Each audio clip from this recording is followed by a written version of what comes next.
Hello students, welcome to our channel pacific IAS. हमारे channel pacific IAS में आपका स्वागत है। तो आज का वीडियो जो हम लोग डिस्कस करने वाले हैं वो है मौर्यन एम्पायर के बारे में। Okay, so today we will be discussing about Mauryan empire. Okay, so before discussing about Mauryan empire, okay, Mauryan empire को डिस्कस करने से पहले हमें ये जानना है कि ये मौर्यन एम्पायर किस रीजन में रूल किया करते थे। ओके, अगर आप मैप देखेंगे तो इंडिया का ये रहा Magadha region. Okay, this is the Magadha province. इस मगध प्रोविंस जो कि प्रेजेंट डे बिहार रीजन में है, उसी रीजन में मौर्यन एम्पायर एस्टैब्लिश हुआ था। Okay, and Magadh it was a very important mahajanapada. Okay, Magadh was a very important Mahajanapada. During this time period, we had 16 mahajanapadas. Okay, Magadh के अलावा we had 15 महाजनपदास और including Magadh we have 16 mahajanapadas. और ये है उनके नाम। ओके, ये 16 महाजनपदास के नाम हैं जो कि आपको याद रखने हैं उसके कैपिटल्स के साथ। Okay, you should also remember the Capitals. That अंगा का कैपिटल चंपा था जो प्रेजेंट डे बिहार में है। Magadha's capital was Rajagriha and Pataliputra.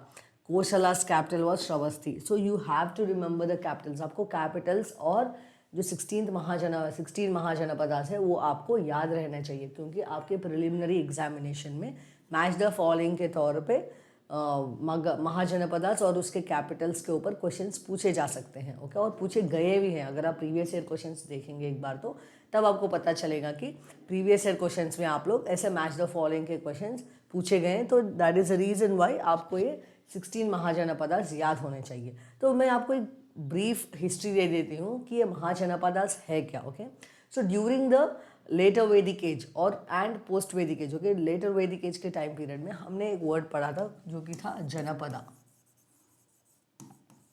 And this janapada it was ruled by rajan. Rajan janapada को रूल करता था। Okay, and janapada it was an area. Okay, it was an area, or we can say it was a tribe which was ruled by Rajan. It was formed of different tribes and it was ruled by Rajan. और हम लोग देखते हैं कि Aryans के time period में, okay, during the Vedic civilization and even during the later Vedic age civilization we have seen that there were continuous conflicts among the tribes. Okay, जो Aryan tribes थे, नॉन आर्यन ट्राइब्स थे, उनके बीच में एक continuous conflict हम लोग देखते हैं। और ये कॉन्फ्लिक्ट्स तो जो कि कंटिन्यूस कॉन्फ्लिक्ट्स हो रहे थे, उसी के वजह से एरिया एक्सपैंड हो रहा था राजन के बीच में। राजन के द्वारा जो रूल किया गया, राजन जो एरिया को रूल कर रहा था वो एरिया एक्सपैंड हो रहा था because of the continuous tribal conflicts. So these continuous tribal conflicts it led to the expansion of the area, and यही एरिया एक्सपैंड होके महाजनपदास बन गए। ओके, महाजनपदास बन गए, and these are 16 mahajanapadas. And Magadha is a very important mahajanapada. Okay, Magadha एक बहुत ही important mahajanapada है, area wise and even political wise. Okay, politically and in terms of area, Magadha Mahajanapada it is a very important one. Okay, so these are the 16 mahajanapadas. Okay, then before studying about the Mauryan Empire, okay, Mauryan Empire का origin क्या है, Mauryan Empire किसने establish किया, like how administration was carried out, ये सब पढ़ने के पहले हमें ये जानना है कि मगध रीजन में मौर्यन एम्पायर के पहले अलग अलग टाइम पीरियड में 3 अलग अलग डायनेस्टीज, इंपॉर्टेंट डायनेस्टीज ने रूल किया था, और वो कौन सी हैं। Okay, so kingdoms in the Magad Mahajanapada. So before the establishment of Mauryan Empire, the Magad province, it was ruled by 3 important dynasties at different time period. Okay, they were not parallel to each other. ये dynasties एक ही time period में नहीं rule करते थे, ये अलग अलग time period में रूल किया करते थे। Okay, so the first dynasty is Haryanka dynasty. So Haryanka dynasty was the first dynasty which was ruling the Magad region, and the important ruler of Haryanka dynasty. Okay, Haryanka dynasty के important ruler थे Ajatashatru and Bimbisara. Okay, next we have Shishunaga dynasty. Shishunaga dynasty के important ruler थे काला अशोका।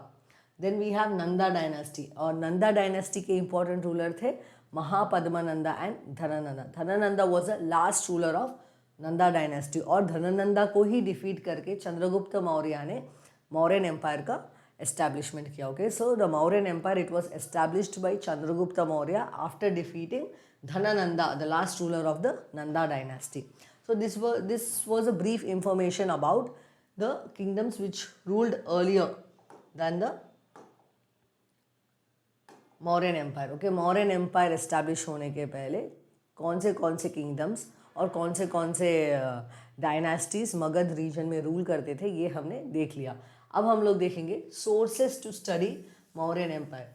सी when we started our discussion of history, हमने जब history का discussion शुरू किया तब मैंने आपको बताया था कि हिस्ट्री के बारे में अगर आपको कुछ भी जानना है, okay, if you want to know anything about history you have to rely on sources because only sources will authenticate your information. Sources will provide you authenticate history. So that is the reason why whenever you read about any dynasty or whenever you read about any kingdom or whenever you read about any event you have to know about the source. Okay, आपको source जाना बहुत ही important है. So that is the reason why जैसे कि हमने अभी शुरू किया है मौर्यन एम्पायर के बारे में पढ़ना, इसीलिए मैं आपको सोर्सेस के बारे में बता रही हूँ. So what are the important sources? Important sources है क्या मौर्यन एम्पायर के बारे में जानने के लिए? So the first important source, okay, first important source which is present with us to know about the Mauryan empire, that is Kautilya Arthashastra. Okay, कौटिल्य's अर्थशास्त्र.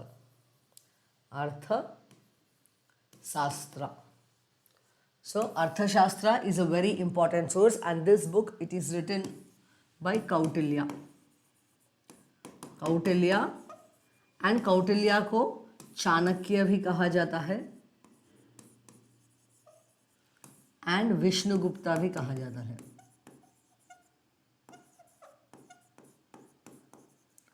Got it?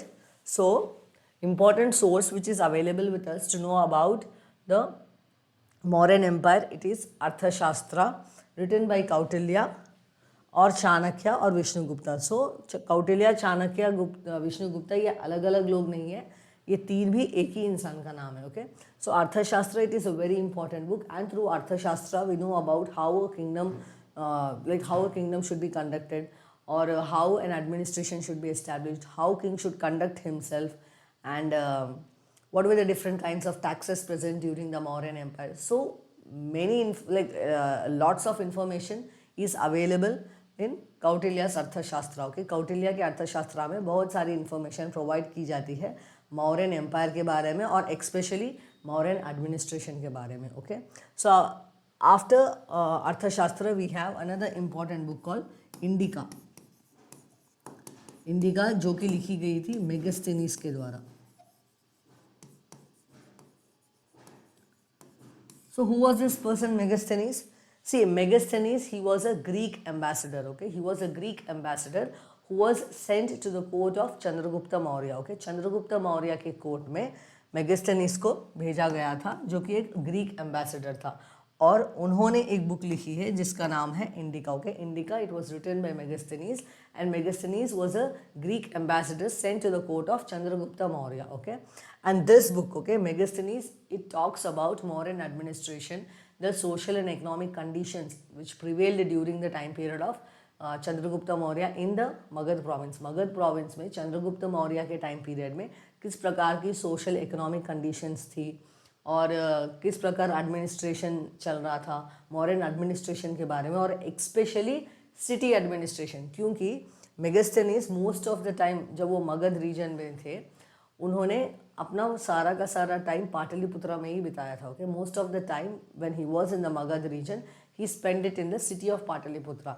So if you refer this book Indica, if you refer this book Indica, you can have a good idea about what kind of administration was carried out in the city of Pataliputra. Pataliputra city में किस प्रकार का municipal administration चल रहा था उसके बारे में एक बहुत अच्छा इन्फॉर्मेशन हमें मेगास्थनीज की बुक इंडिका से मिलता है. Okay, then after this we have other sources such as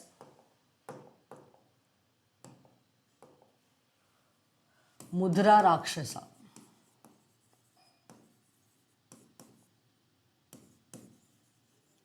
See, this book Mudra Rakshasa, it was written by Vishaka Datta.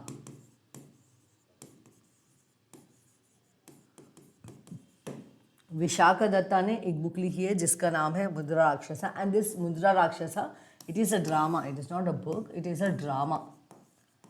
It is a drama which was written by Vishaka Datta. And this drama, it provides us information about how Chanakya helped Chandragupta Maurya to defeat Dhanananda and establish Mauryan Empire. Okay. So Chanakya ने चंद्रगुप्त मौर्य की किस प्रकार help की ताकि वो धनानंदा को defeat करके Mauryan empire establish करे. तो बेसिकली ये मुद्रा राक्षसा जो ड्रामा है उसका थीम यही है कि how Chandragupta Maurya established Mauryan empire with the help of Chanakya. Okay.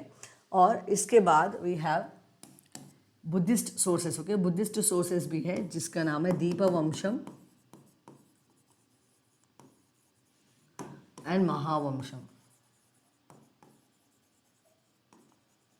Okay, Deepavamsham and Mahavamsham, these are the Buddhist sources which belonged to Sri Lanka. Okay, these are the Sri Lankan Buddhist sources, and these two books, Deepavamsham and Mahavamsham, they talk about Ashoka. One of the important information which these two books give is that Ashoka, he killed 99 of his brothers. Okay, Ashoka ने अपने 99 brothers को मार के king बना. Okay. सो अशोका ने अपने 99 brothers को मारा और उसके बाद वो किंग बना. ये इन्फॉर्मेशन भी हमें दीपवंशम एंड महावंशम से ही मिलती है. ओके.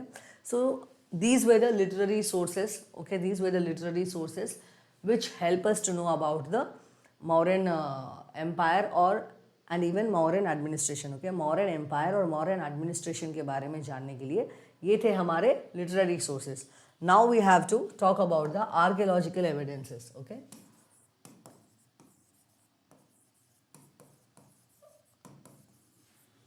So archaeological evidences में हम लोगों को usually art and architecture मिलता है. Okay. Art and architecture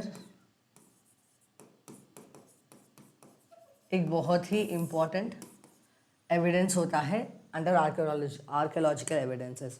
but अगर आप मौर्यन एम्पायर का टाइम पीरियड देखेंगे तो आर्कियोलॉजिकल एविडेंसेस में हमें बहुत बड़े बड़े पैलेसेस मिलते नहीं हैं. हम लोग ये अज्यूम करें कि जो मगध प्रोविंस में मौर्यन एम्पायर के लोग थे उन्होंने शायद अपने बिल्डिंग्स वुड से बनाए थे, इसीलिए वो डीके होके अभी हमें मिलते नहीं है. Okay. We don't find them now.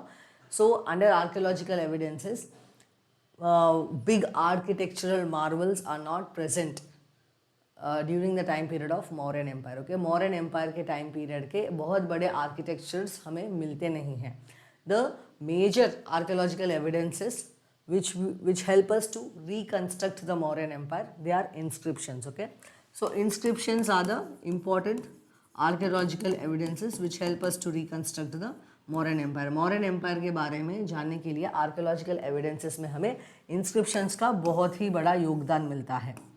और जैसे कि हमने इंस्क्रिप्शंस के बारे में जब हम लोग पढ़ रहे थे, मैंने एक सोर्सेस के बारे में एक वीडियो बनाया था, उसमें मैंने इंस्क्रिप्शंस के बारे में भी आपको एक्सप्लेन किया था.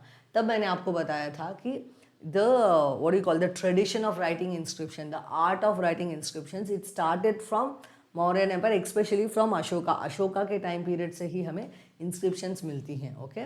सो inscriptions they played a very important role. And in this inscription अगर आप अशोका का टाइम पीरियड लेंगे तो अशोका के टाइम पीरियड में हमें 2 डिफरेंट काइंड्स ऑफ इंस्क्रिप्शंस मिलती हैं. थोड़ी है रॉक एडिक्ट्स एंड दूसरी है pillar edicts. Okay. Rock edicts are there and pillar edicts are there. और ये जो रॉक एडिक्ट्स है इसमें भी हमें 2 प्रकार के रॉक एडिक्ट्स मिलते हैं. क्या है? Major rock edict and minor rock edict. Then pillar edicts में भी हमें major pillar edicts and minor pillar edicts. और ये इंस्क्रिप्शंस एक बहुत ही इंपॉर्टेंट रोल प्ले करती हैं हमें अशोका के बारे में जानना है तो, और at the same time Mauryan empire के बारे में इंफॉर्मेशन प्रोवाइड करने में. Okay. So these pillar edicts and rock edicts they play a very important role to help us to know about the Mauryan empire and specially about the emperor Ashoka. Ashoka emperor के बारे में भी बहुत ज़्यादा इंफॉर्मेशन हमें inscriptions के द्वारा ही मिलती है. और नेक्स्ट तो ये रहा important sources. Okay. Important sources to know about Mauryan empire. Mauryan empire के बारे में जानने के लिए ये थोड़ी इंपॉर्टेंट सोर्सेस हैं. Okay. Next we have to discuss about the origin of Mauryan empire. Okay, so Mauryan empire के ऑरिजिन के बारे में भी हमें अब देखना है. तो मौर्यन एम्पायर के ऑरिजिन डिस्कस करने से पहले हमें ये डिस्कस करना है कि who was Chandragupta Maurya. Okay, who was Chandragupta Maurya. Chandragupta Maurya कौन था? okay. अलग अलग सोर्सेस अलग अलग बातें करती हैं चंद्रगुप्त मौर्य के ऑरिजिन के बारे में. See, who was Chandragupta Maurya? Chandragupta Maurya was a person who established or who founded Mauryan Empire. Okay, Chandragupta Maurya founded Mauryan Empire, but who was Chandragupta Maurya? अलग अलग सोर्सेस अलग अलग बातें करती हैं चंद्रगुप्त मौर्य के ओरिजिन के बारे में. अगर आप बुद्धिस्ट एंड जैन सोर्सेस देखेंगे ना, तब आपको ये पता चलेगा कि Chandragupta Maurya he belonged to upper caste. Okay, so Chandragupta Maurya को upper caste, Chandragupta Maurya upper caste से आते थे. He came from upper caste. His grandfather, his maternal grandfather was a village headman बोल के जैन सोर्सेस कहते हैं. बुद्धिस्ट सोर्सेस भी यही कहते हैं कि Chandragupta Maurya he belonged to upper caste. And Buddhist sources they even claim that Chandragupta Maurya was a Kshatriya. See, Jain sources and Buddhist sources ये दोनों यही कहते हैं कि चंद्रगुप्त मौर्य अपर कास्ट से आते थे, वो अपर कास्ट को बिलोंग करते थे. जैन सोर्सेस ये कहते हैं कि चंद्रगुप्त मौर्य की जो नाना थे वो विलेज हेडमैन थे. ओके, और बुद्धिस्ट सोर्सेस भी यही कहते हैं कि Chandragupta Maurya he belong to upper caste. And they even claim, ये बुद्धिस्ट सोर्सेस ये भी क्लेम करते हैं कि चंद्रगुप्त मौर्य एक क्षत्रिय थे. Okay, but when you see Puranas जो हिंदू टेक्स्ट है, वैदिक टेक्स्ट है, सो पुराणास ये कहते हैं कि Chandragupta Maurya's mother, okay, Chandragupta Maurya's mother, she was Mura, she belonged to lower caste and she used to work for Nanda dynasty. Chandragupta Maurya की माँ का नाम मूरा था, उसी के नाम पे ये मौर्यन एम्पायर एस्टैब्लिश किया था चंद्रगुप्त मौर्य ने. ओके, सो चंद्रगुप्त पुराणास ये कहते हैं कि चंद्रगुप्त मौर्य की माँ का नाम मूरा था और उन्हीं के नाम पे चंद्रगुप्त मौर्य ने मौर्यन एम्पायर एस्टैब्लिश किया. और उनकी माँ जो मूरा थी वो नंदा डायनेस्टी के लिए काम करती थी. ये कहना था पुराणास का. अगर आप मुद्रा राक्षसा देखेंगे, जो ड्रामा लिखा गया था विशाखदत्ता के द्वारा, उसमें भी विशाखदत्ता यही कहते हैं कि Chandragupta Maurya he had humble origin, he came from lower caste. Okay, so there is a debate regarding the origin of Chandragupta Maurya, whether he was a Kshatriya or he was a person who belong to lower caste. So एक debate है कि चंद्रगुप्त मौर्य क्या lower caste से आते थे या वो एक क्षत्रिय थे या अपर कास्ट से आते थे. इसके बारे में अभी भी एक डिबेटेबल टॉपिक है ये. तो ये रहा ओरिजिन ऑफ चंद्रगुप्त मौर्य के बारे में. अब हम लोग देखेंगे कि चंद्रगुप्त मौर्य ने मौर्यन एम्पायर क्यों एस्टैब्लिश किया.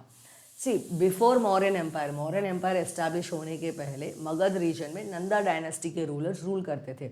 और नंदा डायनेस्टी के 2 इंपॉर्टेंट रूलर्स थे. एक तो थे महापद्मनंदा और उनके बाद जो रूलर आए थे उनका नाम था Dhanananda. Okay, so Dhanananda, he was a very cruel ruler. Okay, Dhanananda was the last ruler of Nanda dynasty.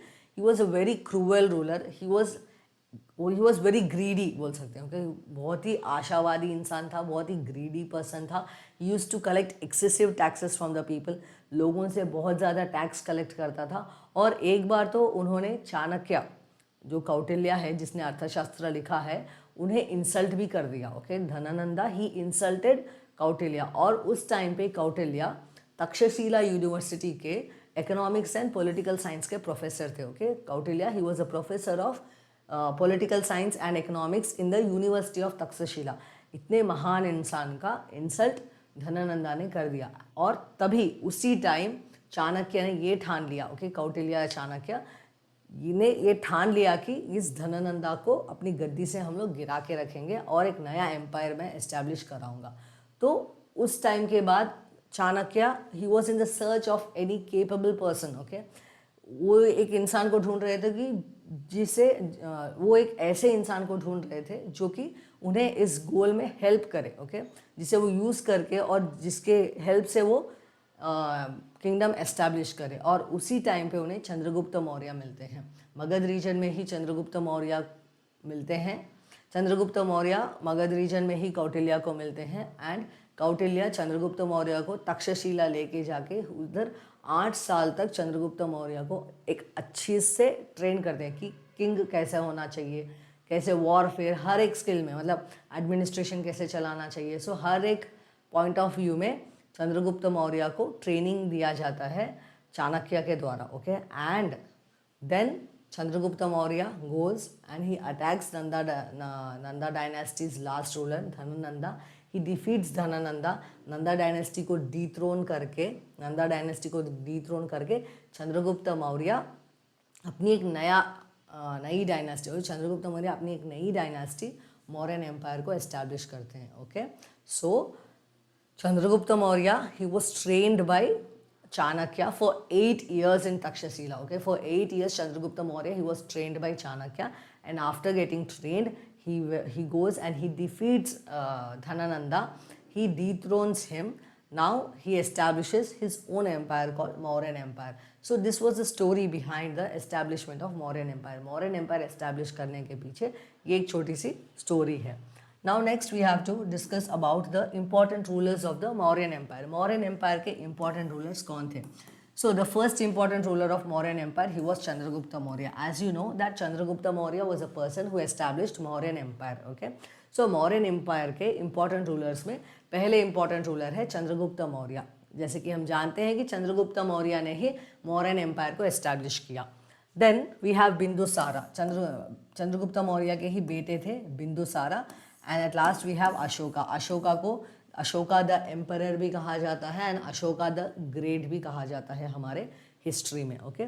So these were the important rulers of the Mauryan empire. Who were there? कौन थे important rulers? एक थे Chandragupta Maurya, second we have Bindusara and third we have Ashoka, okay. First हम लोग चंद्रगुप्त मौर्य के बारे में पढ़ेंगे, ओके। सो अगर आप चंद्रगुप्त मौर्य का टाइम पीरियड देखेंगे तो it was from 321 BC to 297 BC. So this was the time period of Chandragupta Maurya.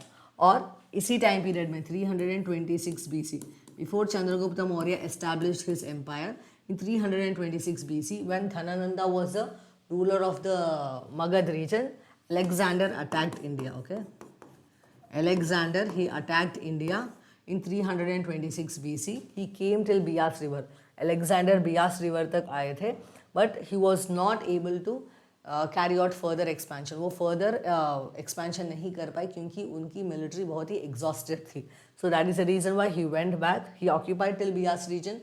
He appointed his governors in that region, this northwestern region, and he went back. और वही regions है Arachosia, जिद्रोसिया, Arya, ये पहले Alexander के नीचे ही आती थी और इस टाइम में वो कंट्रोल की जाती थी अलेक्जेंडर के गवर्नर्स के द्वारा, okay. So the time period of Chandragupta Maurya it was 321 BC to, so the time period of Chandragupta Maurya it was from 321 BC to 297 BC, okay.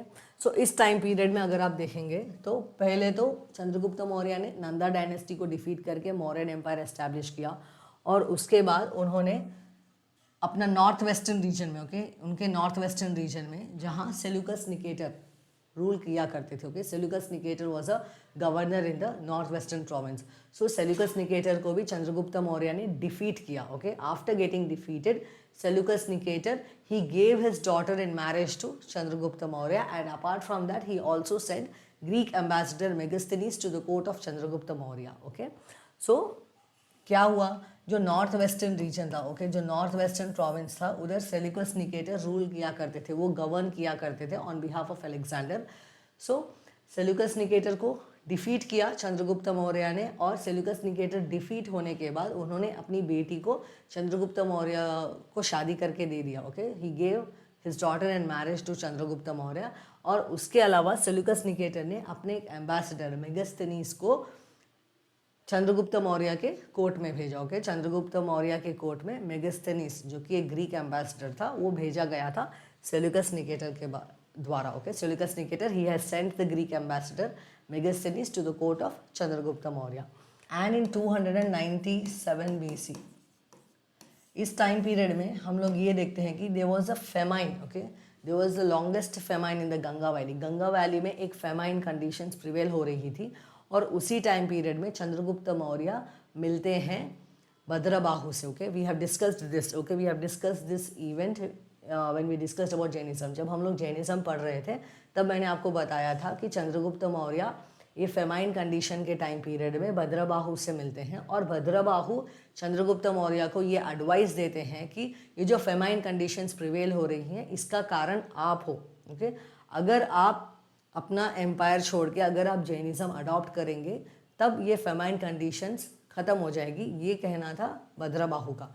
सो इसे सुनते चंद्रगुप्त मौर्य ने अपना एम्पायर छोड़ दिया। Okay, he left his empire, he converted to Jainism and not only he converted to Jainism, वो Jainism में convert ही नहीं हुए, वो भद्रबाहु के साथ मिलके श्रावणबेलगोला तक आए। Okay, Shravanabelagola is in present day Karnataka. So Shravanabelagola तक आके उन्होंने सल्लेखना भी प्रैक्टिस किया। Okay, Chandragupta Maurya he practised सल्लेखना।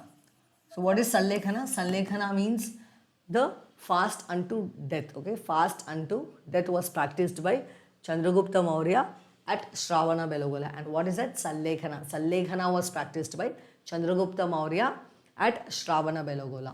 So Chandragupta Maurya के बाद उनके बेटे बिंदुसारा रूलर बने। ओके, तो चंद्रगुप्त मौर्य के बाद हमें इंपॉर्टेंट रूलर मिलते हैं जिसका नाम था बिंदुसारा।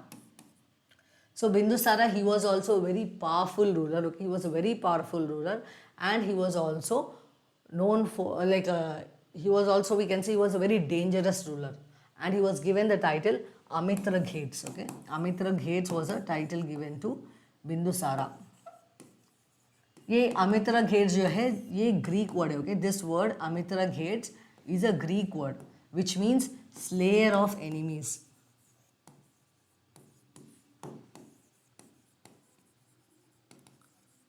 सो अमित्र घेट्स जो है वो एक ग्रीक वर्ड है जो कि टाइटल मिला था बिंदुसारा को। बिंदुसारा को अमित्र घेट्स का टाइटल मिला था और उसका मतलब है स्लेयर ऑफ एनिमीज, क्योंकि बिंदुसारा एक बहुत ही डेंजरस रूलर थे। He was a very dangerous ruler and he was a very powerful ruler. Okay, so उन्हें टाइटल दिया था और उन्होंने जो उनके पिता ने उनको दिया था उसे सस्टेन करते हुए उन्होंने मौर्यन एम्पायर को एक्सपैंड भी किया। Okay, so he not only sustained, okay, he not only sustained the empire which was given by Chandragupta Maurya, but at the same time he also expanded the territories of the empire. He expanded the territories of the Magad empire till Mysore. Mysore तक Magadh empire की territory उन्होंने expand की। बिंदुसारा ने Magadh empire की territory इसको मैसूर तक expand किया और इसके एविडेंसेस हमें तमिल लिटरेचर संगम, ओके, तमिल लिटरेचर में आपको संगम लिटरेचर मिलता है। संगम लिटरेचर में इसके बारे में डिस्कस किया गया है। ओके, संगम लिटरेचर में इसके बारे में मेंशन किया गया है कि Bindusara he expanded his empire till the Mysore region. So that is the reason why he is known to be a very powerful ruler.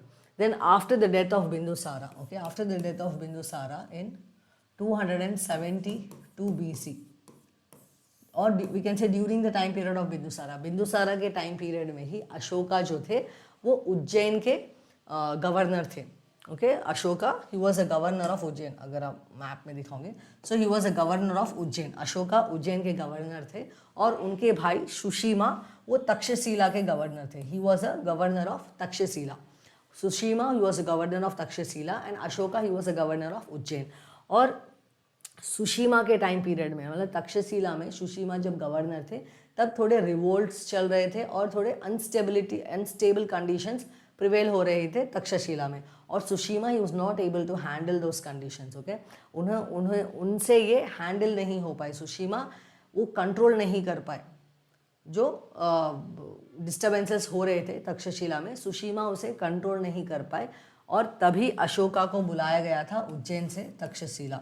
Ashoka he went to Takshashila, he what you call, he suppressed those revolts. Okay, जो revolts चल रहे थे, जो unstable conditions prevail हो रहे थे, उसे अशोका ने सप्रेस किया and then he was made the governor of Takshashila.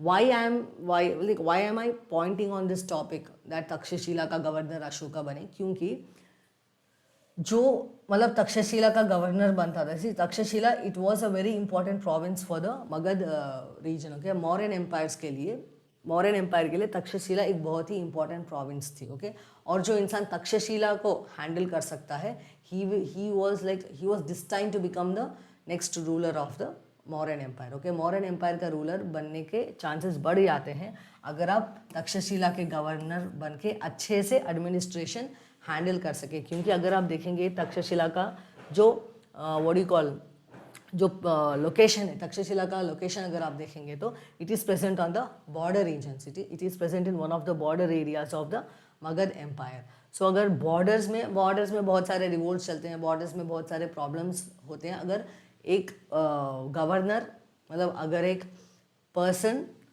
Takshashila में जो व्हाट डू कॉल रिवोल्ट चल रहे हैं उसे हैंडल कर पाए, और तक्षशिला जैसे एक बहुत ही क्रिटिकल लोकेशन में अच्छा एडमिनिस्ट्रेशन जो इंसान प्रोवाइड कर पाता है, वो आगे जाके मौर्यन एम्पायर का किंग बनने के चांसेस उसके बढ़ जाते हैं. So Ashoka Susima he was not able to handle it, Ashoka he was able to handle it. So Ashoka he was made the governor of Taxila. Okay, तो नेक्स्ट अगर आप देखेंगे तो Bindusara, he died in 272 BC, and Ashoka, he became the ruler in 268 BC. Ashoka, he became the ruler in 268 BC. Bindusara, he died in 272 BC. So there is a gap of 4 years. 4 years gap. So ये 4 years के gap में, according to Buddhist sources, especially Deepa Vamsham and Mahavamsham, they say that Ashoka, he killed all his brothers, and they even say that Ashoka killed 99 of his brothers, and except one, Tissa. Except one, Tissa, his brother, he killed 99 of his brothers, and he then became the ruler of the Mauryan Empire. Okay, Ashoka ने violence किया होगा, उन्होंने थोड़े लोगों को मारा भी होगा रूलर बनने के लिए, बट 99 मेंबर्स, वो भी 99 ब्रदर्स को मारा होगा, ये थोड़ा एग्जैजरेशन है. तो बुद्धिस्ट सोर्सेस क्यों एग्जैजरेट कर रहे हैं? क्योंकि आगे जाके अशोका बुद्धिज़्म को अडॉप्ट करेंगे, and after adopting Buddhism he practices the policy of non violence. Okay, Ashoka non violence की पॉलिसी प्रैक्टिस करेंगे, और बुद्धिस्ट सोर्सेस ये एग्जैजरेट करना चाहते हैं कि अशोका बुद्धिज़्म को अडॉप्ट करने के पहले एक बहुत ही क्रूअल रूलर थे. Okay, he was a very cruel ruler, he was a very violent person. Then he came to Buddhism, he left his policy of violence, and now he is following the policy of what do you call non-violence, and he is following the policy of Dhamma. ये जो transition है, ये transition को exaggerate करने के लिए ही Buddhist sources Dipavamsa and Mahavamsa, especially ये जो इवेंट अशोका के टाइम लाइफ टाइम में है, ये जो 4 साल का टाइम पीरियड है जो उन्होंने रूलर बनने के लिए स्पेंड किया, उसे एग्जैजरेट करके बताते हैं. Okay, so this is, we can say this is an exaggeration of the number. He may have killed his brothers, he may have killed some of his noble persons and all, but 99 brothers is an exaggeration. So if you take the time period of Ashoka के time period में, this was the extension of the empire. His father, he extended the empire till Mysore region. Then Ashoka, he expanded his territories till the deep south. Okay, till deep south. And what are the sources? Ashoka अपने important territories में inscriptions install करते थे. Okay, Ashoka, he used to install inscriptions in the important territories. Okay, Ashoka अपने important territories के आसपास inscriptions install करते थे, और उन्हीं inscriptions में अशोका ने अपने neighboring kingdoms के बारे में mention किया गया है. और उस नेबरिंग किंगडम्स में वो बात करते हैं चेरा, चोला, पांड्यास, सात्यपुत्रास एंड केरला पुत्रास के बारे में, जो कि रूल करते थे ये डीप साउथ रीजन में. ओके, तमिलनाडु और केरला का जो रीजन है, उस रीजन के रूलर्स के बारे में भी अशोका ने मेंशन किया है कि ये रूलर्स मेरे नेबर्स थे. तो इससे हम लोग ये इन्फर कर सकते हैं कि Ashoka expanded his empire till deep south. Okay, so because of the great empire, because of the political unity provided by Ashoka, okay, Mauryan empire के रूलर अशोका ने जो political unity provide की थी, इसीलिए अशोका को अशोका the great और Ashoka the great emperor बोल के कहा जाता है. ओके, एंशिएंट टाइम पीरियड में इतना बड़ा एम्पायर एस्टैब्लिश करना और एक political unity and administrative unity provide करना, ये अशोका के द्वारा ही व्हाट यू कॉल पॉसिबल हुआ था.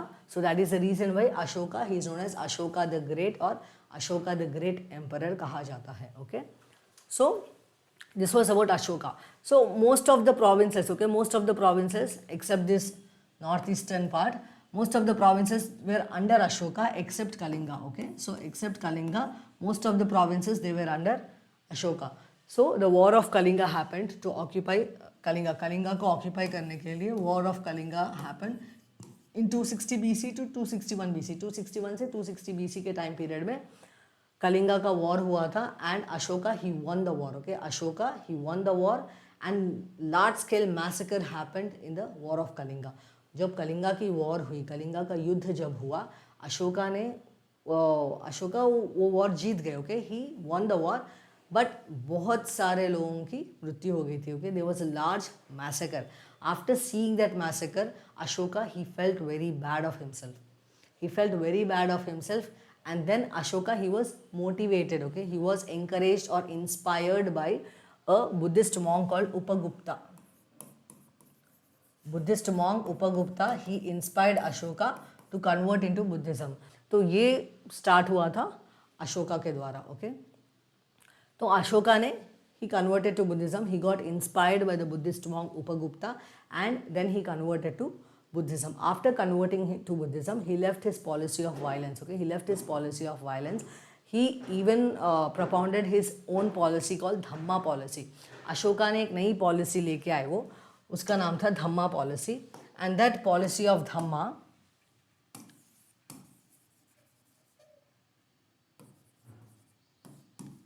and that policy of dhamma, it talks about code of conduct. Okay, code of conduct which people should follow in their daily life. Okay, how people should conduct themselves. So basically Dhamma policy को हम लोग code of conduct बोल सकते हैं, जो लोगों को follow करना चाहिए अपने रोज़मर्रा की ज़िंदगी में. Okay, so this Dhamma policy, it is different from the Buddhist policy. लोग यूजुअली स्टूडेंट्स यूजुअली कंफ्यूज हो जाते हैं कि धम्मा पॉलिसी और बुद्धिस्ट पॉलिसी एक ही है. But no, Dhamma policy, it was brought by Ashoka, and it was somewhat inspired from the Buddhist philosophies, but it was not entirely based on Buddhist philosophies. Okay, Dhamma policy is different and Buddhist policy is different. Okay. Ashoka, he converted to Buddhism, but he did not force his religion on his people, और उनके लोगों के ऊपर उन्होंने Buddhism को force नहीं किया.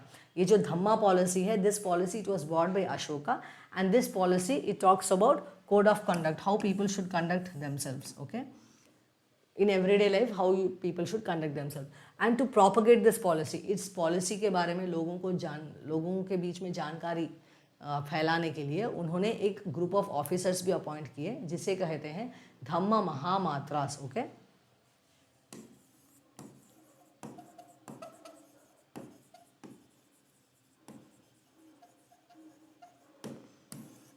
So Dhamma Mahamatras, they were the officers who were appointed by Ashoka to propagate the policy of Dhamma. Dhamma policy के बारे में प्रोपगेट करने के लिए अशोका ने धम्मा महामात्रास को अपॉइंट किया था. ये जो धम्मा महामात्रास है, ये अलग अलग रीजन में जाते थे. ओके, अलग अलग एरिया में जाते थे और अशोका की जो पॉलिसी है धम्मा की, उसके बारे में लोगों को बताते थे. ओके, और उसके अलावा भी अशोका ने इंस्क्रिप्शंस, ओके, इंस्क्रिप्शंस भी इंस्टॉल किए. He even installed inscriptions in the different territories of his kingdom. उनके किंगडम के अलग अलग टेरिटरीज में अशोका ने इंस्क्रिप्शंस भी इस्टेब्लिश किए, जो कि बात करते थे उनके धम्मा पॉलिसी के बारे में. Okay, so this was about the Ashoka. Ashoka के बाद अगर आप देखेंगे तो we can see a decline in the Mauryan empire. Okay, Mauryan empire में हम लोग एक डिक्लाइन देख सकते हैं. And what were the reasons क्या थे? Most of the people, they say that Ashoka was responsible for the decline of the Mauryan Empire. Ashoka Mauryan empire के डिक्लाइन के लिए कारण थे, ये बहुत लोगों का ये मानना है. Ashoka he is responsible for the downfall of Mauryan empire. Ashoka ने जो नॉन वायलेंस की पॉलिसी फॉलो हुई, वो to some extent it is responsible. But apart from that, we can't consider Ashoka's Dhamma policy और Ashoka's policy of non violence to be 100%. We can't say that Ashoka's policy of Dhamma और अशोका की जो non violence की policy है, वही 100% कारण है मौर्यन एम्पायर के डिक्लाइन के लिए. क्योंकि apart from Ashoka's non violence policy, there were other reasons also, and most important reason was weak successors. Ashoka के बाद में जो रूलर्स आए, ओके, अशोका के बाद जो रूलर्स बने मौर्यन एम्पायर के, they were very weak. Okay, they lacked skills. Okay, they lacked administrative skills, they lacked war skills, they lacked strategic skills. Okay, so weak successors was one of the reason for the downfall of Mauryan Empire. And apart from that, decentralization. So decentralization was also one of the reason. Ashoka के मरने के बाद, okay, Ashoka के गुजर जाने के बाद उनका जो पूरा मौर्यन एम्पायर था, it was divided into different provinces among his sons, okay. उनके बेटों ने पूरे एम्पायर को अलग अलग प्रोविंसेस में डिवाइड करके अलग अलग किंगडम ही एस्टैब्लिश कर लिया था, okay. It was Mauryan empire but it was ruled by different kings. So because of this decentralization also Mauryan empire decline, okay. So Mauryan empire का डिक्लाइन के कारण ये डिसेंट्रलाइजेशन भी है, okay. Next we have financial strains. So financial strains are also one of the reason. See, the decentralization of the area, okay, the decentralization of a kingdom, it leads to decentralization or division of finances also, and that will increase the financial strain on the kingdom, okay. So these were some of the reasons for the decline of the Mauryan Empire. Mauryan empire decline होने के पीछे सिर्फ अशोका की policy of Dhamma और अशोका का policy of non violence ही नहीं है. It could be one of the reason, but it is not the whole and sole reason for the decline of Mauryan Empire. There were other reasons also. And what were the other reasons? There were weak successors, decentralization of the whole empire, and some of the financial strains, okay. So this was it guys. In today's class we started our discussion with Mauryan Empire. हम लोगों ने अपना discussion Mauryan Empire से शुरू किया. हमने Mauryan Empire का origin के बारे में पढ़ाई की है और Mauryan Empire के पहले जो रूलर्स थे मगध रीजन के, उनके बारे में भी हम लोगों ने एक ब्रीफ डिस्कशन किया. और उसके बाद हमने मौर्यन एम्पायर के इम्पॉर्टेंट रूलर्स चंद्रगुप्त मौर्य, बिंदुसारा और अशोका के बारे में भी हम लोगों ने डिस्कस किया. हमारे नेक्स्ट वीडियो में, ओके, नेक्स्ट वीडियो में हम लोग डिस्कस करेंगे मौर्यन एडमिनिस्ट्रेशन के बारे में और pillar edicts and rock edicts के बारे में भी हम लोग ब्रीफली डिस्कस करेंगे, okay. So see you in the next video and till then please stay tuned to the channel and if you find this video helpful, share it with your fellow aspirants and please study well, study hard, be focused, don't get distracted, study well and see you in the next video.